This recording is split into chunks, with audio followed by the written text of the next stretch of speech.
आजादी के रणबांकुरों की क्रांति कथा के जाने पहचाने और अनजाने पन्ने, सभी अमर बलिदानियों की प्रेरक कथाएं।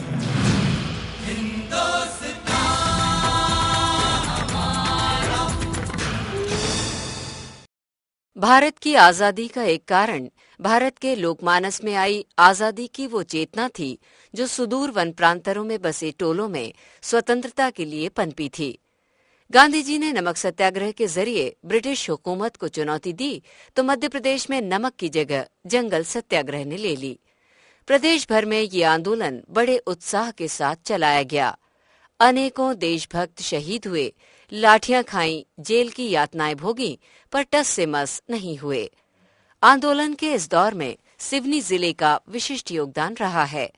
सिवनी जिले के ग्राम टुरिया में उठी आंदोलन की आंधी बिना प्रशिक्षण और बिना किसी योजना के उठी एक ऐसी चिंगारी थी जिसने अंग्रेजों के पूरे साम्राज्य को हिलाकर रख दिया था। सत्याग्रह के तहत सिवनी जिले के स्वयंसेवक शासकीय जंगल चंदन बगीचा में जाकर घास काटकर सत्याग्रह करते। इसकी कार्रवाई के तहत सरकार द्वारा फॉरेस्ट एक्ट के अंतर्गत मुकदमा चलाया जाता व सजा तथा जुर्माना तय किया जाता। जुर्माने की वसूली अत्यंत निर्ममता से की जाती। इसमें संपत्ति, जानवर, जमीन, बर्तन सब कुछ कुड़की में नीलाम कर दिए जाते। बावजूद इसके आंदोलनकारी नहीं रुके। उनका जत्था दिनों दिन बढ़ता जा रहा था। 9 अक्टूबर 1930 को चंदन बगीचा में घास काटकर सत्याग्रह किया जाना तय हुआ। इस अभियान में लगभग 500 व्यक्ति शामिल थे। पुलिस ने उन्हें जोर जबरदस्ती से रोकने का प्रयास किया, मगर सत्याग्रही भला कब रुकने वाले थे।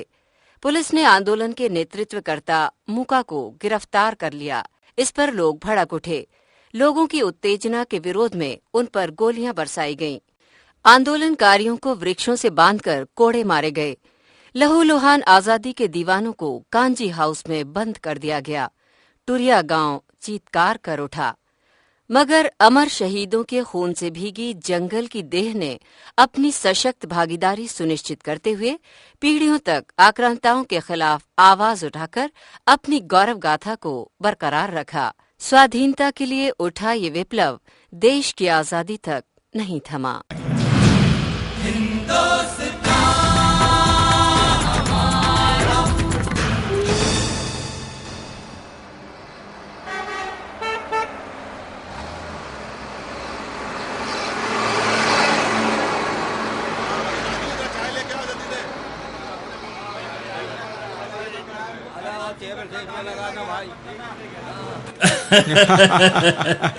यार ये गजबी काका का खाना इतना लजीज बनता है, क्या बताएं यार। अरे वो इसलिए कि काका केवल खाना ही नहीं देते बल्कि उसमें अपनेपन का बघार भी लगाते हैं। बिल्कुल, सचमुच ऐसा खाना मिले तो यार मैं तो कभी शादी ही ना करूं। बिल्कुल सही। अरे जब काका का खाना हो तो फिर शादी की जरूरत ही क्या है। सही बात है। लेकिन यार आज पूरा वातावरण महक रहा है। ऐसी कौन सी अगरबत्ती लगाई है काका ने? अरे अभी पूछ लेते हैं। काका, ओ काका, अरे ये तो बताओ आज आपने कौन सी अगरबत्ती जलाई है जो पूरे वातावरण को महका रही है? ये चंदन की अगरबत्ती है बेटा। चंदन की अगरबत्ती? क्या इस अगरबत्ती से आपका कोई खास लगाव है? अब क्या बताएं बेटा, चंदन की अगरबत्ती जलती है तो न जाने कितनी आहें इतिहास से टकरा कर लौट आती हैं। क्या चंदन की इस अगरबत्ती का भी कोई इतिहास है काका? लगता है आज एक बार फिर तुम सब ने मिलकर काका को फंसा ही लिया। हाँ? अब तुम्हें चंदन के जंगल और टुरिया सत्याग्रह के बारे में सब कुछ बताना ही होगा। हाँ काका, बताओ ना, यही तो हम सुनने आए हैं। हमें अच्छा लगेगा अपने पुरखों का इतिहास जानकर। तो सुनो, ये कहानी है जंगल सत्याग्रह की। अच्छा। इसमें ये बताने की कोशिश की गई है कि किस तरह अंग्रेज हम भारतीयों पर जुल्म ढाते थे, किस तरह निर्दोषों पर गोली चलाकर उन्हें मार डालने में कोताही नहीं बरतते थे। अच्छा। फिर चाहे वो डिप्टी कमिश्नर सीमेन हो या फिर पुलिस इंस्पेक्टर सदरुद्दीन, आतंक का चेहरा सब तरफ एक जैसा ही होता है।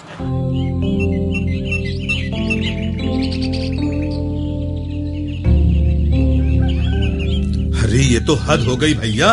अरे ऐसा क्या हुआ जो इतना चिल्ला रहे हो? क्या?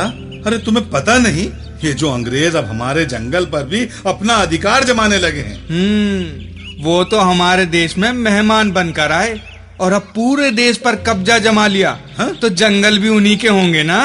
पर भैया ये तो अति हो गई। जब जंगल पर ही उनका कब्जा हो जाएगा तो हम लकड़ी कहाँ से लाएंगे और हमारे पशु कहाँ चरेंगे? कुछ न कुछ तो करना ही पड़ेगा। अच्छा सुनो, हाँ, तुम्हें पता है कि हमारे गांधी बापू ने कोई सत्याग्रह किया है? हाँ, नमक बनाने के लिए उन्होंने दांडी यात्रा की थी। इस तरह से उन्होंने अंग्रेजों के अत्याचार के खिलाफ जंग ही छेड़ दी। मुझे तो बस इतना ही मालूम है। अच्छा, इससे अधिक जानकारी हमें भाई मूका और राम प्रसाद से ही मिल पाएगी। हाँ, है ना? वो ही हमें बताएंगे, क्योंकि वो आसपास ही नहीं पूरी दुनिया की खबर रखते हैं। तो फिर चलो उनसे ही पूछते हैं। हाँ। कि इसका कोई उपाय है भी या नहीं। चलो चलो चलो। चलो। तो ये थी एक चिंगारी जो मध्य प्रदेश के सिवनी जिले के ग्राम टुरिया से उठी। यह चिंगारी आग बनकर जंगल सत्याग्रह के रूप में पूरे देश में फैल गई। सन 1929-30 में राष्ट्रपिता महात्मा गांधी ने एक नया आंदोलन प्रारंभ किया, अच्छा, जिसे नमक सत्याग्रह के नाम से जाना जाता था। इस नमक सत्याग्रह को मध्य प्रदेश में एक नया स्वरूप दिया गया, जिसे आज जंगल सत्याग्रह के नाम से जाना जाता है। तो मूका भाई, आप ही हमें कुछ सलाह दो ताकि हम इन अंग्रेजों के अत्याचार से मुक्त हो सकें। अंग्रेजों का अत्याचार तो कभी कम नहीं होगा साथियों, हमें ही कुछ करना होगा। आप तो देख ही रहे हैं मूका भाई, अभी कुछ ही दिनों पहले ही अंग्रेजों के पिट्ठू बने हमारे ही भारतीय भाइयों ने किस तरह से हमारे साथियों को पेड़ों पर बांधकर 40-40 कोड़े मारकर उन्हें लहूलुहान कर दिया। कुछ को तो कांजी हाउस में ही बंद कर दिया गया और उन्हें वहाँ भी कोड़े फटकारे गए। भाई, यदि हमें भोजन के लिए ईंधन और पशुओं के लिए चारे की पर्याप्त सुविधाएं नहीं मिलेंगी तो मजबूरन हमें कुछ न कुछ तो करना ही पड़ेगा। हमें जंगल सत्याग्रह करना पड़ेगा ताकि हम ईंधन और चारे की सुविधाएं प्राप्त कर सकें। ये कैसे होगा मूका भाई? अरे आखिर हमें भी तो कुछ बताएं। देखो भाई, हमें गांधी जी को अपना आदर्श मानकर बिना अस्त्र और शस्त्र लिए चंदन के बगीचों में जाकर घास काटने का काम करना होगा। और हाँ, ये काम हम छोटे छोटे टुकड़ों में मिलकर करेंगे ताकि भीड़ इकट्ठी ना हो। इससे अंग्रेज और अधिक आक्रामक हो जाएंगे। जिस तरह से गांधी जी ने अंग्रेजों द्वारा नमक पर कर लगाने के विरोध में दांडी यात्रा की और नमक बनाया, उसी तरह हम अपने जंगल में घास काटकर विरोध दर्ज करेंगे ताकि अंग्रेजों को पता चल जाए कि हम में भी एकता है। हमारा नारा होगा, आदिवासियों की हुंकार, डोलेगी गोरी सरकार, आदिवासियों की हुंकार, डोलेगी गोरी सरकार, आदिवासियों की हुंकार, डोलेगी गोरी सरकार, आदिवासियों की हुंकार, डोलेगी गोरी सरकार।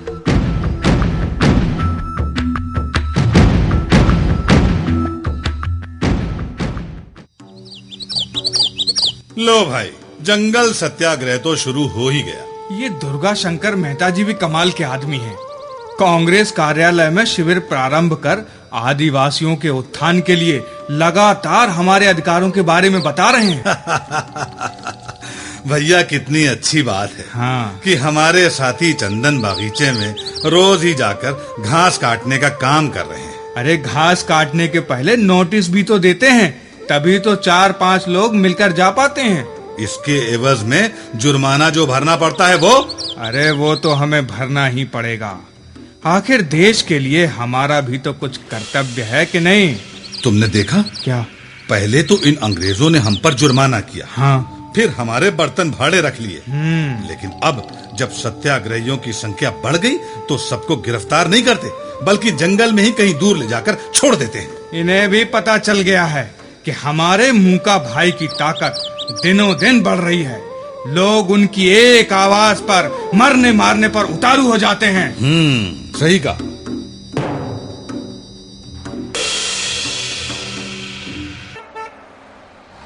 इधर जंगल सत्याग्रह चल ही रहा था, पर अंग्रेज सरकार भला कैसे चुप रह सकती थी?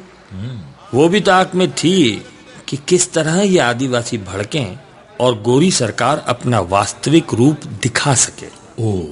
तब वहां डिप्टी कमिश्नर सीमेन थे। उन्हें जब मूका एवं उसके साथियों द्वारा किए जा रहे जंगल सत्याग्रह करने की बात का पता चला, तब उसने भी कुछ करने की ठान ली। अच्छा, उसकी इस जिद ने टुरिया सत्याग्रह की नींव रखी।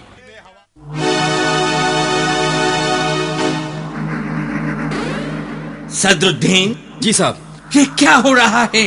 टुरिया में लोग जमा हो रहे हैं साहब। तुम क्यों कुछ नहीं करते? मैं अकेले क्या कर सकता हूँ साहब? क्यों? तुम्हारे साथ रेंजर मेहता नहीं है क्या? वो तो हमारा पूरा सहयोग कर रहे हैं साहब। तो फिर कमी किस बात की है? बात ये है साहब कि आदिवासी कई बार आक्रामक हो उठते हैं। हमारे पास ऐसा कोई आदेश नहीं है कि हम उन पर गोली चला सकें। ऐसे में हम पर कभी भी हमला हो सकता है। ओहो, तुम चिंता मत करो, तुमको आदेश भी मिलेगा और पुलिस फोर्स भी। थैंक यू साहब, तब तो समझो काम हो गया। सदरुद्दीन, तुम इन आदिवासियों को ऐसा सबक सिखाना ताकि और कोई आदिवासी सर न उठा सके। जी साहब। टीच देम ए लेसन, समझा? जी साहब। हाँ, तुमको आदेश चाहिए। ये लो आदेश। समझ गया साहब, समझ गया। चलो मेहता, अब हमें कोई डर नहीं है। साहब भी हमारे साथ हैं। अब तो जो भी सामने आएगा उसे भून कर रख देंगे। पर इंस्पेक्टर साहब, आदिवासियों में जबरदस्त एकता है, उसका क्या करें? उनकी एकता के पीछे मुंह का लुहार है, उसको गिरफ्तार कर लो, बस काम पूरा। ऐसे में कहीं स्थिति विस्फोटक हो गई अरे तो? उससे निपटने के लिए हमारे पास बंदूकें तो हैं ही। तुम चिंता मत करो मेहता, मेरे पास सीमेन साहब का ये लिखित आदेश है कि टूरिया गांव के लोगों को जोरदार सबक सिखाना है ताकि फिर कभी कोई मुंह का लुहार पैदा ही ना हो पाए। कैसा आदेश है साहब? ये देख रहे हो?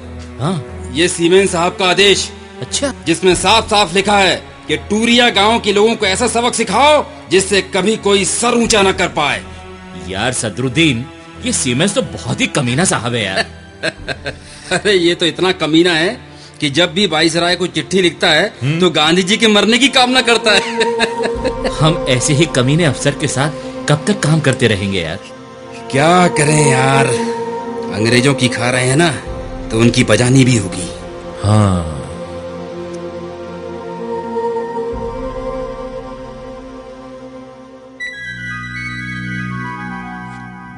भैया सुना? हाँ। ये इंस्पेक्टर सदरुद्दीन के नखरे आजकल बहुत ही बढ़ गए हैं। अरे जब से वो सीमेन साहब से मिलकर आया है ना, तब से न जाने कहां से उसके पर उगाए हैं। हमेशा मार डालने की धमकी देता रहता है। मार डालने की धमकी देता है, यूं नहीं देगा, पर जिस दिन वो मूका भाई के हत्थे चढ़ गया ना, तो सारी हेकड़ी निकल जाएगी। पर मूका है कहाँ?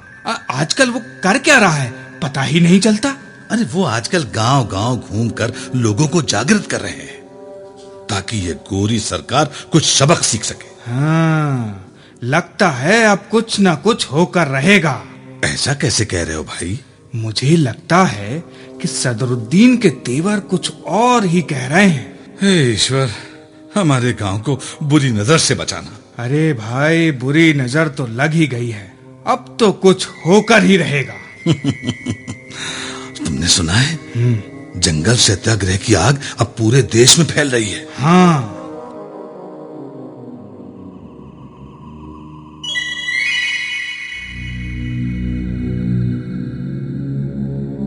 सुनो साथियों, बैतूल के पास चिकलार गांव में 22 अगस्त को हमारा एक साथी शहीद हो चुका है। अरे ये आपको कैसे पता चला मूका भाई? वहां से मुझ तक खबर आई कि दीपचंद गोठी के नेतृत्व में बैतूल के पास चिकलार ग्राम में और गंजन सिंह कोरकू के नेतृत्व में बंजारी ढाल में जंगल सत्याग्रह हो चुका है। इसी में हमारे साथी कोका गौंड पुलिस की गोली से शहीद हो चुके हैं। अब तो हमें भी कुछ करना ही होगा, नहीं तो हम पीछे रह जाएंगे। तो हम सब मिलकर तय करते हैं कि 9 अक्टूबर 1930 को हम सब घास सत्याग्रह करेंगे। हाँ। इसके लिए गोरी सरकार को नोटिस भेजने का काम मैं कर देता हूं। धरती की माटी है, साधारण वस्तु नहीं, सोने चांदी से अधिक कीमती माटी है। जो मूल्यवान सर्वाधिक प्राण हुआ करते, वे प्राण धरा हित देने की परिपाटी है। जिस धरती की है गंध हमारी सांसों में, अभिमान उसी के प्रति अपना अपनापन है। उस माँ के प्रति ममता वो सबसे बड़ा गर्व, उसका कहलाना ही गौरव संवर्धन है। चलो भाई, आज 9 अक्टूबर है, सब नदी किनारे चलो। वहाँ आज मूका भाई और राम प्रसाद सत्याग्रह करेंगे। इसके लिए उसने गोरी सरकार को नोटिस भी दे दिया है। तभी मैं सोचूं कि आज हमारे गांव के आसपास इतनी पुलिस क्यों दिखाई दे रही है। अरे वो तो आएगी ही, आखिर उन्हें भी तो अपनी ड्यूटी करनी ही है। हाँ चलो, सभी लोग उसी ओर जा रहे हैं, अपन भी चलते हैं। चलो। हाँ, चलो भाई, आओ चलो। अरे वाह, इसमें तो औरतें भी शामिल हैं। अरे उधर देखो, वो बुजुर्ग और बच्चे भी शामिल हैं। अरे आखिर ऐसा क्या होने वाला है भाई वहाँ? अरे भाई, हमारे मूका भाई और राम प्रसाद जी अपना भाषण करेंगे और बताएंगे कि ये आंदोलन कितना जरूरी है। हाँ, चलो चलो चलो, आज नहीं जाएंगे तो फिर कब जाएंगे? हाँ चलो, उठो, बैठे।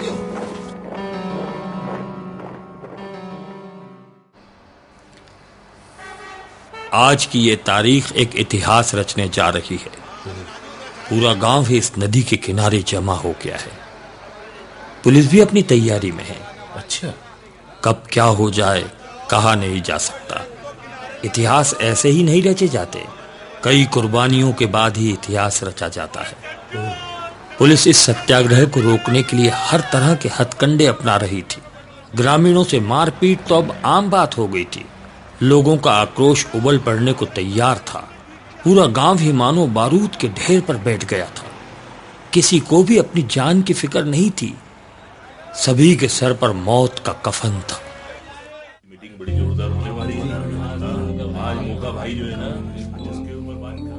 साथियों, ये गोरी सरकार हम पर लगातार जुल्म ढा रही है। हमें जंगल से लकड़ी और घास काटने की इजाजत नहीं मिलती। आखिर हमें भी तो भोजन के लिए लकड़ी और हमारे पशुओं के लिए चारा चाहिए। हम कहां से लाएं ये सब? यदि इस जंगल पर हम आदिवासियों का हक नहीं होगा तो आखिर किसका होगा? बोलो साथियों। बिल्कुल सही कहा आपने, सही कह रहे हैं मूका भाई। इसी भूमि पर हम पैदा हुए, बड़े हुए। अब इस जंगल पर हमारा नहीं तो फिर किसका अधिकार होगा? आखिर हम इस जंगल के पेड़ों को तो नहीं काट रहे, हम तो यहाँ से लकड़ी और घास ही तो काट रहे हैं। फिर ये गोरी सरकार हम पर क्यों जुल्म करती है? ये कौन होती है हमारा हक मारने वाली? साथियों, आज तो हम घास काट कर सत्याग्रह करके ही रहेंगे। बिल्कुल बिल्कुल, चाहे इसके लिए हमें अपनी जान की बाजी ही क्यों नहीं लगानी पड़े। साथियों, बस मुझे इतना ही कहना है। जो कुछ बच गया है उसे भाई राम प्रसाद पूरा करेंगे। मूका भाई, हम तुम्हारे साथ हैं। हम तुम्हारे साथ हैं मूका भाई। मूका भाई, हम तुम्हारे साथ हैं। हम तुम्हारे साथ हैं। साथियों, भाई मूका सच कह रहे। मैं उनकी बात से पूरी तरह से सहमत हूँ। गांधी जी ने कहा है कि जुल्म करने वाले से अधिक दोषी तो जुल्म सहने वाला होता है। हमने इस गोरी सरकार का बहुत जुल्म सह लिया। अब हम और अधिक दोषी नहीं बनना चाहते।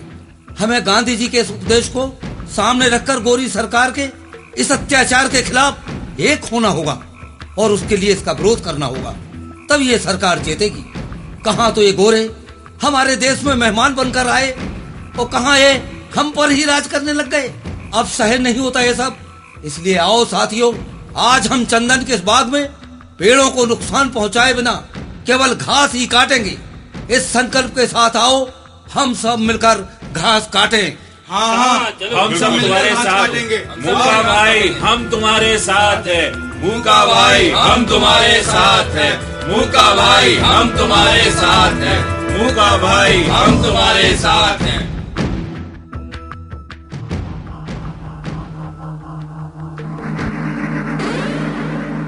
मूका, तुम घास नहीं काट सकते।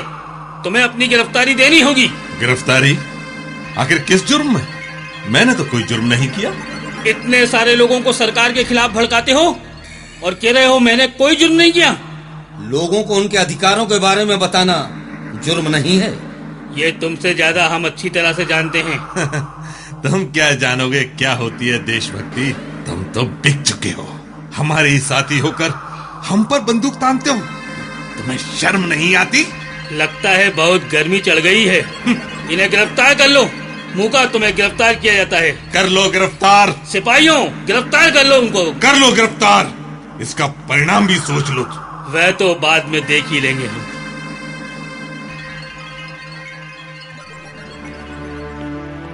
अरे साथियों, सुना तुमने? हमारे मूका भाई को गिरफ्तार कर लिया गया है। अब वो गोरी सरकार के कैदी बन गए हैं। उनके साथ कुछ भी हो सकता है, इसलिए चलो उनके आखिरी दर्शन तो कर लें। क्या पता अब उनसे कब भेंट हो पाए। तो चलो साथियों, चलो उठो, आओ चलो चलो। रेंजर मेहता जी, देख रहे हो इस जनसैलाब को? हाँ देख रहा हूँ इंस्पेक्टर साहब, भीड़ का गुस्सा भी देख रहा हूँ। जानते हो इनसे कैसे निपटना है? हमारे पास इन बंदूकों के सिवाय और कुछ भी नहीं है इंस्पेक्टर साहब। नहीं मेहता, तुम भूल रहे हो, हमारे पास पूरी पुलिस फोर्स है। वो तो है इंस्पेक्टर साहब, पर भीड़ को देखते हुए हमारी फोर्स बहुत कम दिखाई देती है। अरे मेहता, तुम कैसी बेवकूफों जैसी बात कर रहे हो? हमारे जवानों के पास भरी हुई बंदूकें भी तो हैं। ये सभी मूका के दर्शन के लिए जा रहे हैं, ये उसका अभिवादन करना चाहते हैं। एक गिरफ्तार व्यक्ति का अभिवादन, यही है हमारी भारतीय परंपरा। अरे तुम देखते रहो मेहता, कौन किसका किस तरह से अभिनंदन करता है। हे भगवान! सिपाहियों तैयार हो जाओ, इस भीड़ पर अत्याचार शुरू कर दो। देख रहे हो इंस्पेक्टर साहब, लोग अत्याचार सहकर भी हमारे सिपाहियों का मुकाबला कर रहे हैं। वही तो मैं चाहता हूँ रेंजर मेहता, ये लोग उत्तेजित होकर कुछ ऐसा करें कि गोली चलाने के लिए मेरे हाथ खुल जाएं। तुम हाथ खुलने की बात कर रहे हो सदरुद्दीन, उधर लोग हंसिया लेकर के इधर ही बढ़ रहे हैं। मुझे तो इसी घड़ी का इंतजार था। सिपाहियों तैयार हो जाओ, ये लोग उस पॉइंट से आगे बढ़े तो गोली चला देना। अरे ये तो आगे बढ़ रहे हैं। अरे सदरुद्दीन, ये तो आगे बढ़ रहे हैं, कुछ करो वरना हमारी भी जान खतरे में। सिपाहियों फायर!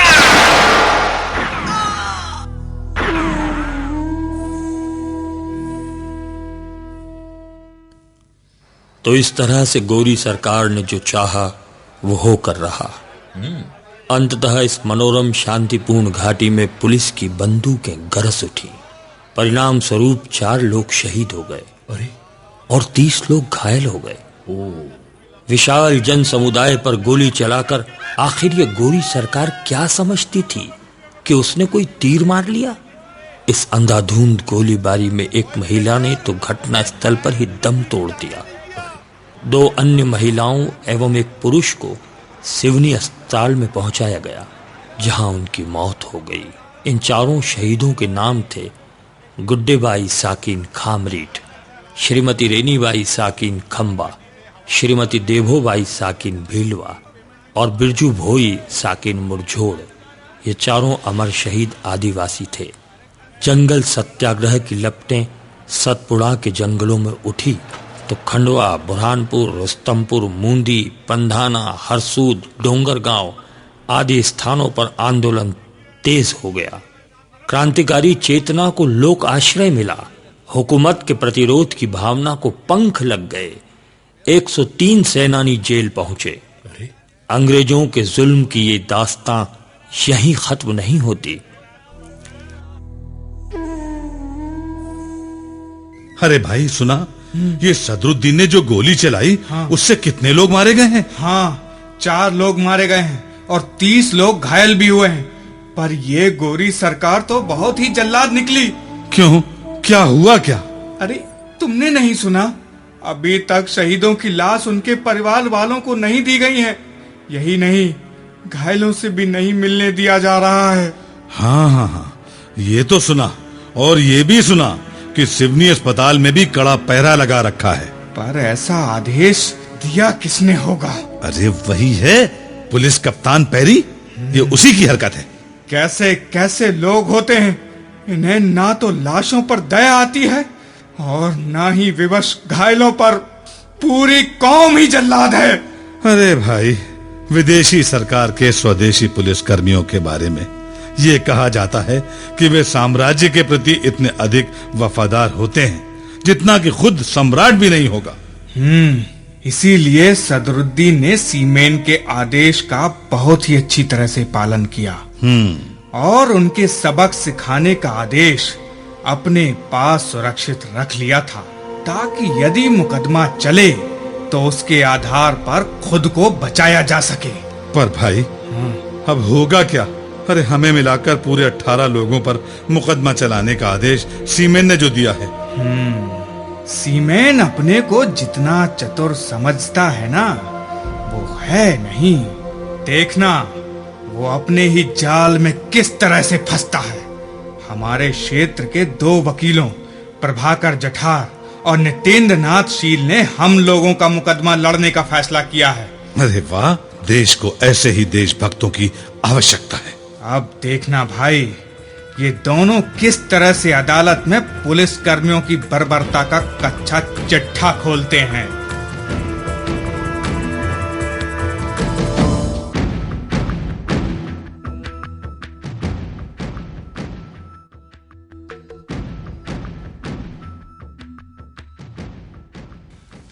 इस तरह से उन दो वकीलों ने ग्रामीणों का बचाव करने के लिए मुकदमा लड़ना शुरू किया। सीमेन का तबादला सिवनी से कहीं और हो गया। अच्छा। पंडित द्वारका प्रसाद मिश्र ने अपनी किताब लिविंग इन एरा में इस घटना का जिक्र पृष्ठ क्रमांक 166 पर विस्तार से किया है। अच्छा। यद्यपि कुछ ब्रिटिश अधिकारी भारतीय सत्याग्रहियों और राजनीतिक बंदियों, खास तौर से बड़े नेताओं के प्रति सहानुभूति बरतते थे, लेकिन सीमेन उन कट्टर अधिकारियों में से था जो महात्मा गांधी और उनके अनुयायियों के प्रति अत्यधिक सख्ती बरतने का हामी था। शुक्ल जी ने अपने अभिनंदन ग्रंथ में भी इस घटना का जिक्र किया है। अच्छा। तो ऐसा था अंग्रेजों का शासन। देखा कितना जुल्म ढाते थे वे हम पर। पर काका, मूका लोहार और रामप्रसाद जी का क्या हुआ? रामप्रसाद जी को गिरफ्तार कर उन पर मुकदमा चलाया गया। अच्छा। फिर उन्हें 6 माह की सजा दे दी गई। रही बात मूका लोहार की, तो तुम्हें बताएं कि देश को आजादी मिलने के बाद 26 जनवरी 1950 को टुरिया के जंगल में सत्याग्रहियों के स्मारक का उद्घाटन भव्य समारोह के साथ किया गया। अच्छा। इसमें टुरिया एवं आसपास के ग्रामीण क्षेत्रों से हजारों लोगों ने भाग लिया और अमर शहीदों को भावभीनी श्रद्धांजलि दी। टुरिया ग्राम के पटेल सीताराम ने टुरिया जंगल सत्याग्रह के नेता मुका लोहार तथा उनके साथियों को महाकौशल प्रांतीय प्रतीक स्वरूप ताम्रपत्र भेंट कर उन्हें सम्मानित किया। वाह काका वाह, आज तो आपने हमें इतिहास की बड़ी मूल्यवान जानकारी दी है। देखो बेटा, आखिर ये आजादी हमें इतने सस्ते में तो मिली नहीं। हाँ। कि इसका सही मूल्य भी न जान पाए। लाखों कुर्बानियों के बाद हमें ये आजादी मिली है। इसे हमें ही संभाल कर रखना पड़ेगा बेटा।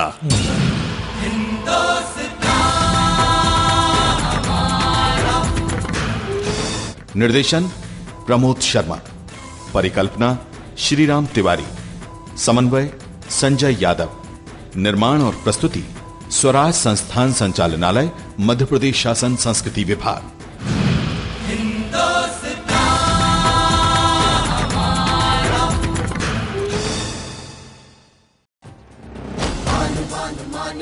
भान स्वाभिमान का, देशभक्त रक्त तप्त वक्त प्राणदान का, अधीर मन अधीर तक लब्ध वेग बाण का, भय विहीन लक्ष्यहीन प्रवास है प्रयाण का।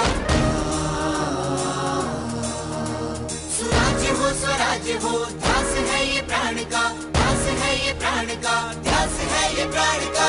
दिल मिलाया दम्भ जो विरोध जन्म ले रहा, कुचल दिया था स्वाभिमान जिंदा फिर से हो रहा। जननायक, स्वाधीनता संघर्ष की महागाथा।